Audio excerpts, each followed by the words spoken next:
দোটানায় ভারতীয় দল, শেষ পর্যন্ত কি পাকিস্তানে খেলতে যেতেই হবে তাদের? বল কেন্দ্রের কোর্টে। ভারতের আবেদন খারিজ হয়ে গিয়েছে। ফেব্রুয়ারি মাসে পাকিস্তানের বিরুদ্ধে সে দেশে ডেভিস কাপ খেলতে যাওয়ার কথা ভারতের টেনিস দলের।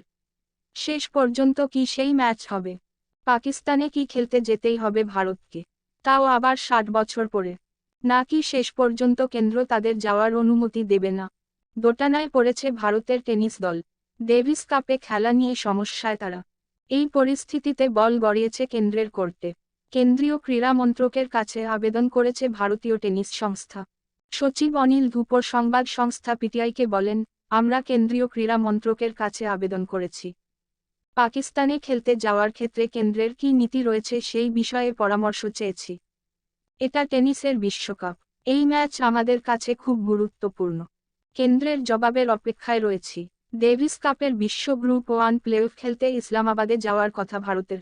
পাকিস্তানে যাতে খেলতে যেতে না হয় তার জন্য আগেই বিশ্ব টেনিস সংস্থার কাছে আবেদন করেছিল ভারতীয় টেনিস সংস্থা। তাদের আর্জি ছিল, নিরপেক্ষ দেশে হোক খেলা। সেই আবেদন খারিজ হয়ে গিয়েছে।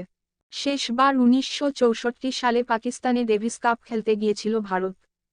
সেবার 4-0 জিতেছিল তারা। এই প্রসঙ্গে ভারতীয় টেনিস সংস্থার সচিব অনিল ধুপর সংবাদ সংস্থা পিটিআইকে আগেই বলেছিলেন, বিশ্ব টেনিস সংস্থা আমাদের আবেদন খারিজ করে দিয়েছে। ধুপর আরও জানিয়েছিলেন যে ডেভিস কাপ তারা অবশ্যই খেলবেন। তার জন্য প্রয়োজনে কেন্দ্রের কাছ থেকে অনুমতি নিয়ে পাকিস্তানে যাবে দল।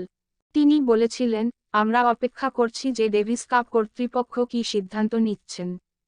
যদি আমাদের দাবি খারিজ করে পাকিস্তানেই খেলার আয়োজন করা হয় তাহলে আমাদের যেতে হবে। সেক্ষেত্রে কেন্দ্রের অনুমতি চাইব। কারণ টেনিসে ডেভিস কাপ খুব বড় প্রতিযোগিতা।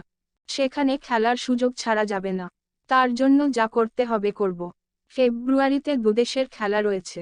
ভারত যদি এর পরেও খেলতে না যায় তাহলে পাকিস্তানকে জয়ী ঘোষণা করা হবে। ভারত বিশ্ব গ্রুপ 2-এ নেমে যাবে। এখন দেখার এই পরিস্থিতি কেন্দ্রের কাছ থেকে টেনিস সংস্থা সবুজ সংকেত পায় কিনা। ভারত কি পাকিস্তান যেতে পারবে কমেন্ট করে বলে যাবেন। আর আমাদের চ্যানেলটি সাবস্ক্রাইব করে নোটিফিকেশন অন করে রাখবেন। তাহলে ভারতীয় যে কোনো খেলার খবর পেয়ে যাবেন।